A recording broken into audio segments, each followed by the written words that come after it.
الحمد للہ رب العالمین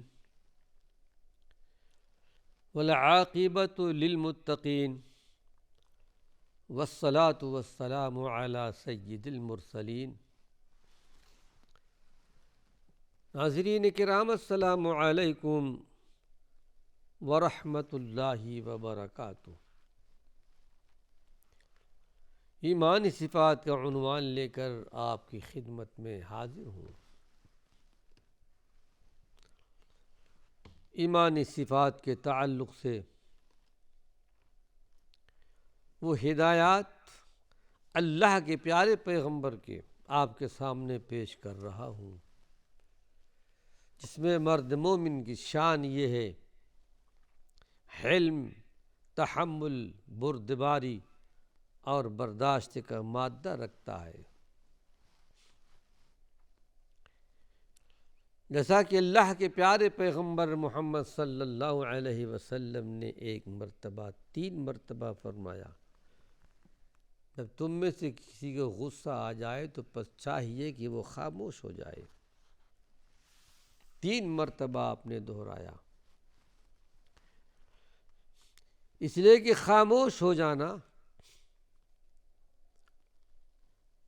گویا غصے کو اپنے قابو میں رکھنا ہے۔ اور ایک حدیث ہمیں ملتی ہے اللہ کے پیارے پیغمبر کی کہ من سکت سلم ومن سلم نجا۔ جو آدمی خاموش ہو گیا، سلیمہ وہی صحیح سالم ہو گیا، وہ بچ جائے گا، فتنے سے بچ جائے گا۔ ومن سلم نجا، اور جو فتنوں سے بچ گیا حقیقت میں وہ نجات پا گیا۔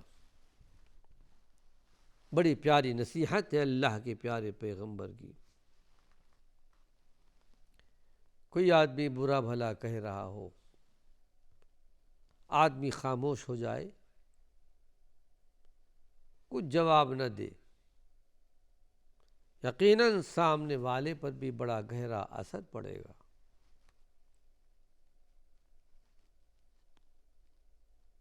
ایک واقعہ ہمیں ملتا ہے اللہ کے نیک بندوں میں سے۔ ایک صاحب ایک اللہ کے نیک بندے کو کچھ باتیں سنا رہے تھے، نازیبہ باتیں تھیں، سنتے رہے سنتے رہے سنتے رہے، کچھ جواب نہیں دیا، خاموشی اختیار کی۔ پھر کہا بھائی جو تمہیں کہنا ہے کہہ لو، اب مجھے جانا ہے، میرا کام ہے۔ خاموشی اختیار کی۔ حقیقت میں خاموشی میں بہت بڑی حکمت ہے۔ اس میں انسان گویا شیطان کو پچھاڑ دیتا ہے، بڑا پہلوان ہے۔ غصے کے برے نتیجوں سے اپنی حفاظت کرنے کے لیے اللہ کے رسول صلی اللہ علیہ وسلم نے یہ تدبیر بتائی ہے۔ دوسری تدبیر، پہلی تدبیر آپ کے سامنے بیان کی جا چکی ہے، غصہ آئے بیٹھ جاؤ، بیٹھنے سے بھی نہیں جاتا تو لیٹ جاؤ۔ دوسری تدبیر آپ نے بتائی، خاموش ہو جاؤ، صبر کر لو، برداشت کر لو۔ خاموش رہنے کے فیصلے سے ظاہر ہے کہ غصہ دل ہی میں گھٹ کر رہ جائے گا، زبان پر نہیں آئے گا، بات آگے نہیں بڑھے گی۔ اور اس بات کی اہمیت کو دیکھتے ہوئے اللہ کے پیارے پیغمبر نے 3 مرتبہ دہرایا، جب تمہیں غصہ آ جائے تو خاموش ہو جاؤ۔ ناظرین کرام، اسی عنوان سے ایک حدیث اور آپ کے سامنے پیش کر رہا ہوں۔ ابو داود شریف کی، جو صحاح ستہ میں سے ایک کتاب ہے محدثین کی۔ صحاح ستہ کہتے ہیں حدیث کی 6 صحیح کتاب ہے، حالانکہ اس کے علاوہ اور بھی صحیح حدیث ہیں، لیکن ان کو صحاح ستہ کا نام دیا گیا ہے۔ حدیث کی 6 صحیح کتاب ہے، اس کا مقصد یہ نہیں ہوتا کہ اور دوسری کتاب میں جو حدیث ہے وہ صحیح نہیں، ایسا نہیں ہے، اس میں جو حدیث ہے وہ صحیح ہے۔ امام بخاری رحمۃ اللہ علیہ نے اپنی مقدمے کے اندر بخاری شریف کے مقدمے میں لکھا ہے کہ میرا یہ دعویٰ نہیں ہے کہ ساری جتنی صحیح حدیث ہو میں نے بخاری میں درج کر دیا ہے، میرا یہ دعویٰ ہے کہ میری کتاب جامع صحیح کے اندر، بخاری کے اندر جو احادیث موجود ہیں بالکل ٹکسالی اور احادیث صحیح ہے۔ اور بھی احادیث آپ نے دوسری کتابوں میں بھی صحیح لکھی ہے۔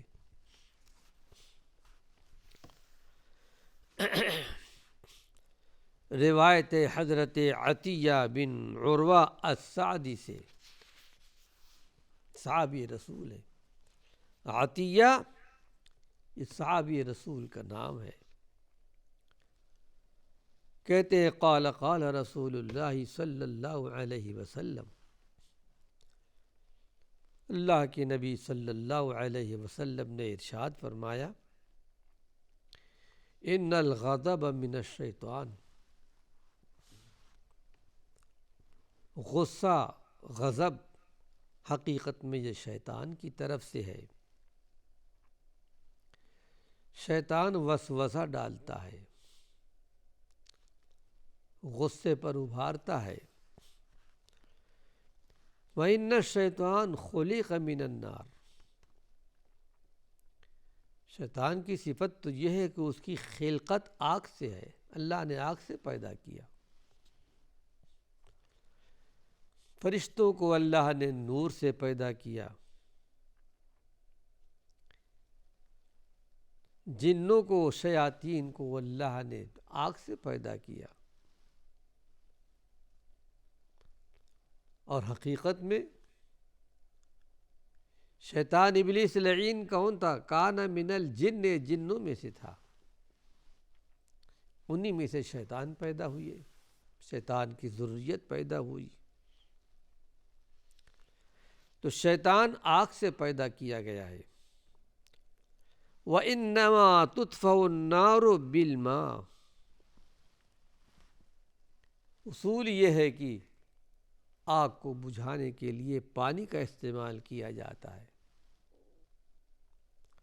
پانی ڈالنے سے، پانی چھڑکنے سے آگ کو بجھا دیا جاتا ہے۔ فَإِذَا غَضِبَ أَحَدُكُمْ، تیسری تدبیر اللہ کے نبی نے بتائی، جب تم میں سے کسی کو غصہ آ جائے تو چاہیے کہ وہ وضو کر لے۔ یہ حقیقت میں تیسری تدبیر تھی غصہ سے بچنے کے لیے۔ پہلی تدبیر کھڑا ہے تو بیٹھ جائے، جب بھی غصہ نہیں جاتا تو لیٹ جائے، غصہ ختم ہو جائے گا۔ دوسری تدبیر یہ بتائی آپ نے، غصہ آ جائے تو خاموش ہو جاؤ، شیطان ذلیل ہو جائے گا، غصہ ختم ہو جائے گا۔ تیسری تدبیر آپ نے بتائی، یہ غصہ شیطان کی طرف سے ہے، شیطان آگ سے پیدا کیا گیا، اور یہ ہے کہ آگ کو بجھانے کے لیے پانی کی ضرورت پڑتی ہے، تو اس غصے کو بجھانے کے لیے یہ راستہ اختیار کیجئے، یہ تدبیر، یہ علاج آپ نے بتایا کہ جب غصہ آئے تو تم وضو کر لو۔ غصہ کو ختم کرنے کی یہ خاص تدبیر آپ نے بتائی۔ جو پہلی تدبیریں تھیں اس سے بھی کہیں زیادہ کارگر ہے۔ واقعہ حقیقت میں یہ ہے ناظرین اکرام کہ غصے کی حدت اور تیزی کی حالت میں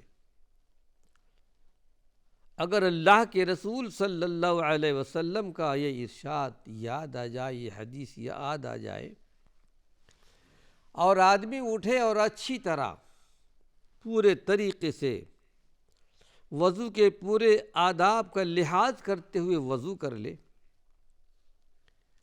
تو غصے کی حدت میں فوراً سکون پیدا ہو جائے گا، غصہ فرو ہو جائے گا اور بالکل ایسا محسوس ہوگا کہ گویا وضو کا پانی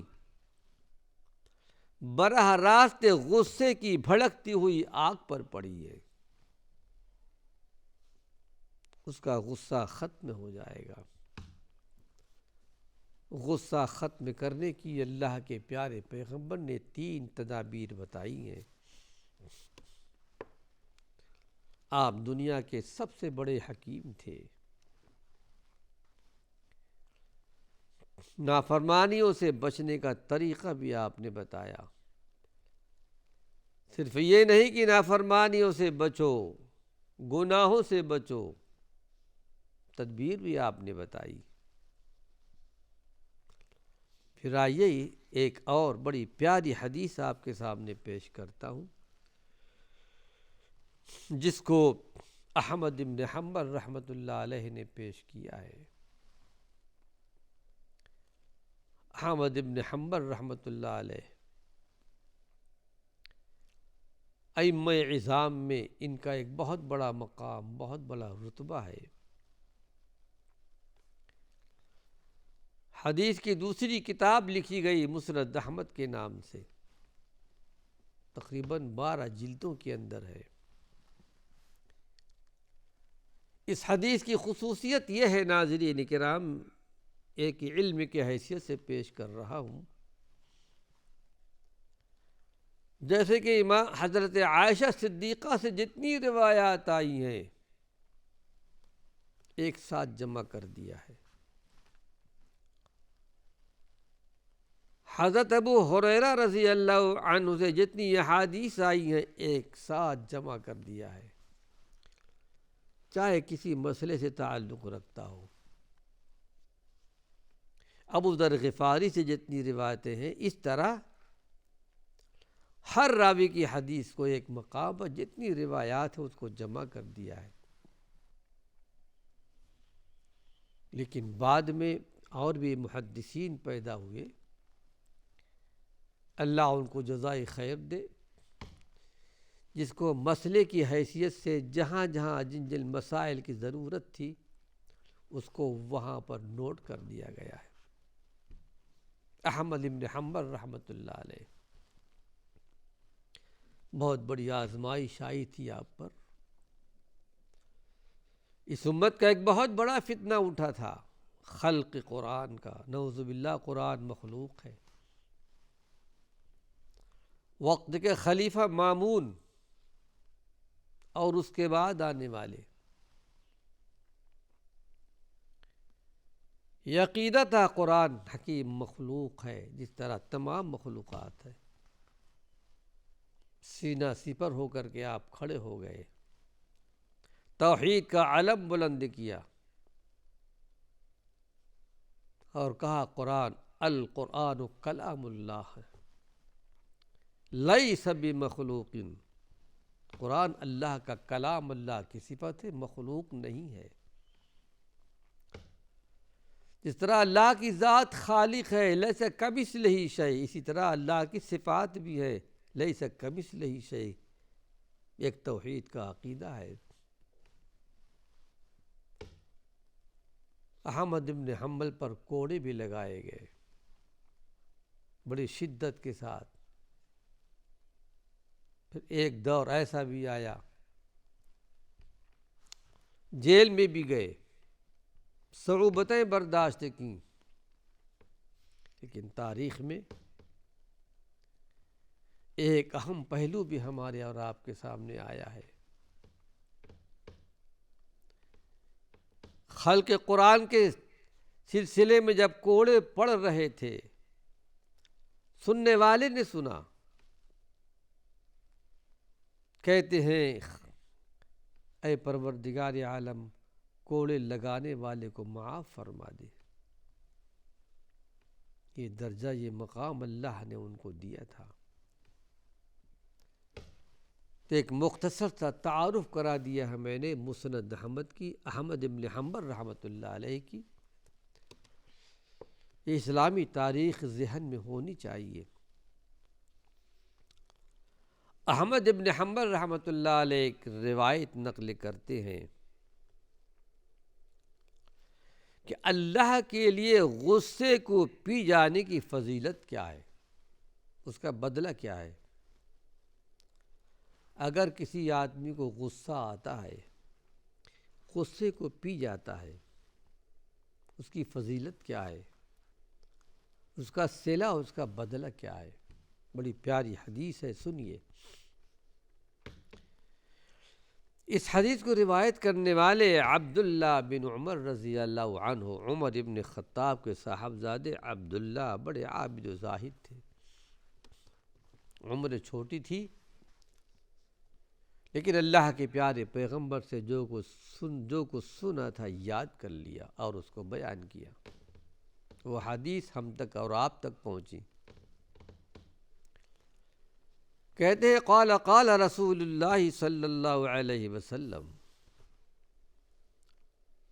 اللہ کے نبی صلی اللہ علیہ وسلم نے ارشاد فرمایا، ما تجرع عبد افضل عند اللہ عز وجل من جرعۃ غیظ یکظمها ابتغاء وجہ اللہ تعالی۔ بڑی پیاری حدیث ہے۔ لیکن ناظرین کرام، حدیث تو میں نے پڑھ دی، لیکن وقت ختم ہو چکا ہے۔ اللہ نے چاہا اس کا ترجمہ، اس کی مختصر سی شرح آپ کے سامنے پیش کروں گا تاکہ بات سمجھ میں آ سکے۔ وآخر دعوانا ان الحمد للہ رب العالمین۔